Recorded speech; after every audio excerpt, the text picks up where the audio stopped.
Hey, yo, if it gotta be said, I guess I gotta say it. Y'all gotta stop disrespecting Jermell Charlo, Lions Only. Ring Magazine comes out with a brand new top 10 list of trash, and we gonna talk about it.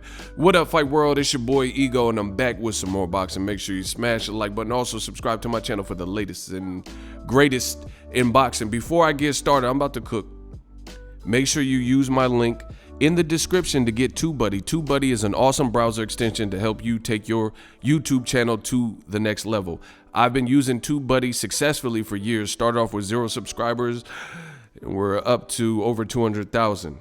Hard work, dedication. I always tell you, if you want to be a self-made entrepreneur such as myself, it takes money to make money. Invest in yourself. Use TUBEBUDDY. A lot of features, a lot of resources and tools that you can't find on the regular YouTube upload process. Click my link. Set up TUBEBUDDY if you have a YouTube channel, regardless of the genre, and level up your content. Now, we got to talk about it. The latest Ring Magazine, Ring TV, whatever you want to call it, pound for pound list is absurd, and it is trash.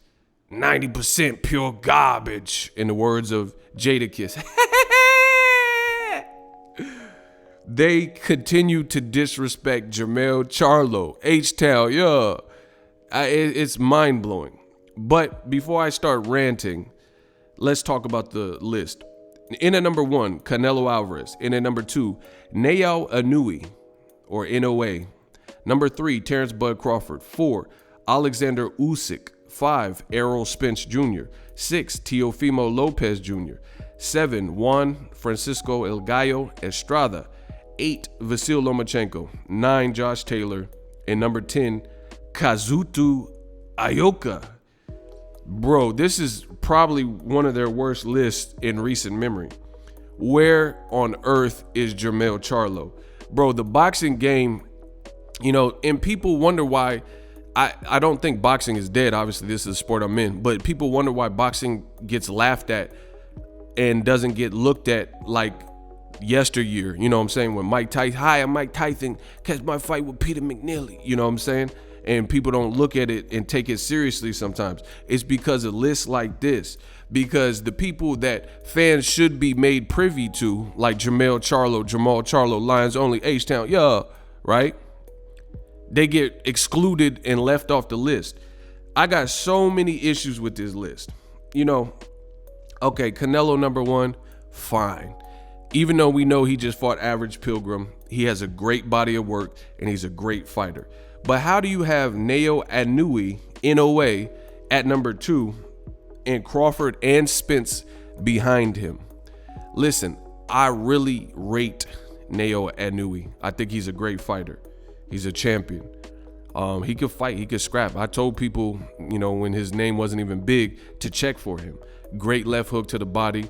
But this is also a man who fought, in many people's assessment, an out of prime Nonito Donaire, who had seen better days, who had lost to Carl Frampton, who just retired, who advanced through the Super Series tournament, the WBSS, based on technicalities. He fought Ryan Burton, and he basically got a freakish injury, and he was unable to continue. And then he was supposed to fight Zolani Tete, who was with Mayweather Promotions at the time. And then the week of the fight, I think they were in New Orleans. The week of the fight, Zolani, he pulled out, said, "Oh, I'm injured, I can't fight." So they brought in a late replacement, and Nonito Donaire, being a powerful guy and a great fighter, he stretched his late replacement. But he basically advanced, not having to go the traditional route. He makes it all the way to the end. Inoue was blazing his opponent, so they make it to the end, and it turned out to be a fight of the year. So how are you pound for pound, and then you're fighting an older Donaire, and he breaks your orbital bone, and he breaks your nose, I think it was. I know he sustained 2 major injuries. I made videos, the reports are out, and Donaire, rocked Inoue. Now, that doesn't mean because you get hit, you don't have skills, but at the same time, how are you fighting, again, a past prime Donaire who advanced through technicalities in the World Boxing Super Series and you're sustaining injuries like that. We have never seen somebody manhandle Terrence Bud Crawford in that way, break his jaw and break his orbital and eye socket, and you know what I'm saying? We've never seen anyone dog walk Errol Spence and do that. And these guys have also fought very talented fighters, you know? Terrence Crawford, I mean, if we're talking about out of prime, if Donaire was out of prime, so was probably Kell Brook when Crawford fought him. However, Brook, he had a very, I thought Brook won the first 2 rounds, but it was very slow paced. It was nothing crazy, you know? And as soon as Crawford opened up in round 3, he demolished Brook. So basically, realistically, right? And Brook folded. So that would be like Kell Brook breaking Crawford's jaw and orbital and breaking his nose and all that stuff. This is Inoue. So if we're talking about pound for pound, how does he exceed the expectations of other people who have fought great competition and they're not getting touched like that and or injured in their fights? Makes no sense. Then you have Crawford at number 3. You know, I have nothing negative to say about Crawford. He's a dog, he's a beast, he's a gorilla, he's a dog. He's a dog, he's a gorilla. So Crawford, he should be on everybody's list somewhere for sure. Usyk, Alexander Usyk, how is he rated before Errol Spence? Let's unpack that. Alexander Usyk, like, we're talking about a company owned by Golden Boy who's doing active and updated lists. This is their most current list. So how can you not factor in what's currently going on? And currently, Alexander Usyk, he was the man at cruiserweight. Damn, homie. In high school, you was the man, homie. What happened to you? I got the sickest vendetta. When it come to the cheddar, homie, you play with my paper, homie. Right? You was the man, homie, at cruiserweight. But if you look at Usyk's latest fights, he struggled with Derek Chisora, a guy that Dillian White in a rematch knocked out brutally, right? And Dillian White was later knocked out brutally by Povetkin. But Usyk never really hurts Derek Chisora like that, you know what I'm saying? And goes 12 rounds with him. And then before that, he fought Chaz Tablespoon, and he didn't even look good. He didn't even look good in those fights. And then it was a 3-day replacement. Chaz Tablespoon was out of shape. He was pretty much inactive, and he was older. And like, this is a guy that fought Seth Mitchell, who was on the HBO days back, and HBO had been out of boxing for years. So that goes to show you that was Chaz Tablespoon's, you know, more of his prime of his career when he was fighting Seth Mitchell. So it just goes to show you he was out the loop for a minute. And Usyk, like I said, he moved up to heavyweight. Why would we not encompass his most recent performances where he didn't look good? So how on earth is Errol Spence, who flew through a car windshield, came back, defied all odds. People said take a tune-up. He beat Danny Garcia worse than anybody's beat Danny Garcia, right? And lumped up Danny's eye. Now Danny's talking about moving to a different division, 54 or whatever. And he did that coming off of the biggest battle of his life, which was the horrific car accident he was in.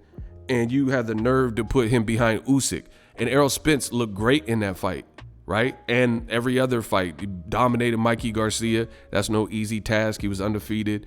He beat Lamont Peterson, and I don't think he was the same. No disrespect to Sergey Lipinets, but I think the long layoff and the Errol Spence beating softened Peterson up for Lipinets, and that's why Lipinets got the stoppage and then ultimately retired Lamont Peterson. But I think it was the Errol Spence devastation, you know what I mean, that Lamont Peterson at his age, he didn't really recover for that. So Errol Spence, we know, is a terrific guy in the sport. How do you have Usyk? If this is a current list, Usyk currently hasn't looked good.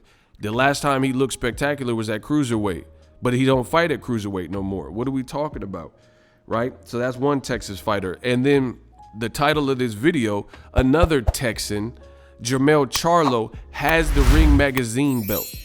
He has this belt. How is he not on the Ring Magazine top 10 list? And he's fought so many great guys. He's fought all his mandatories, that dangerous mandatory, not no Camille Says Meta like Triple G. Oh, hell no, God, hell my. He not fighting Camille Says Meta. He not fighting average Pilgrim like Canelo. I was born ready. He fighting real Charles Hatley, Texas bad blood who's really trying to harm him and had amateur experience. He fighting Erickson Lubin, who's about to fight Jason Rosario, and that's two guys that Jermell Charlo beat. That's a great fight, and this is two guys that got conquered by Jermell Charlo. And his only loss, right?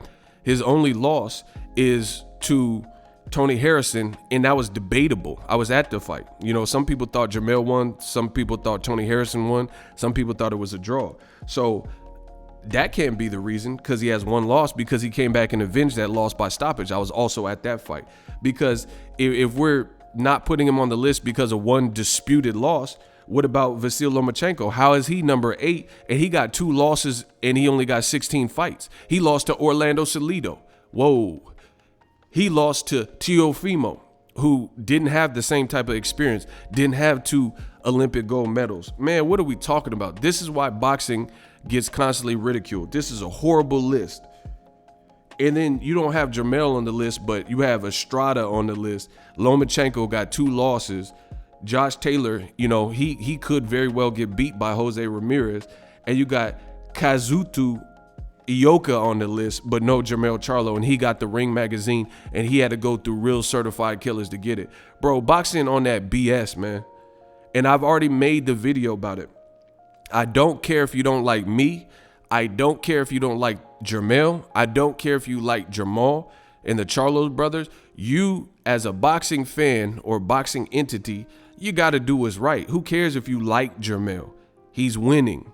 He's looking good. He's, you know, dominating. He's getting knockouts. Everything that boxing fans say they love, but they continue to disrespect this man.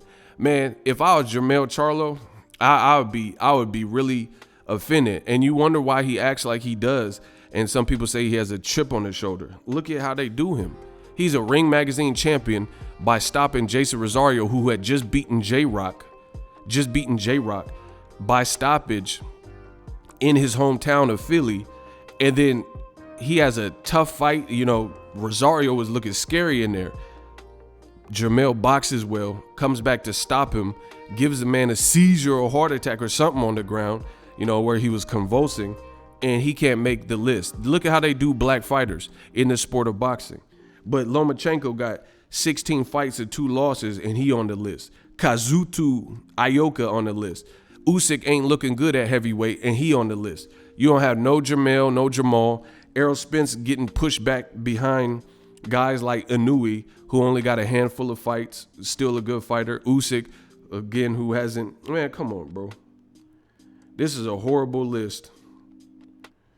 This is a horrible list. Let me know what you guys think. Gang, we working.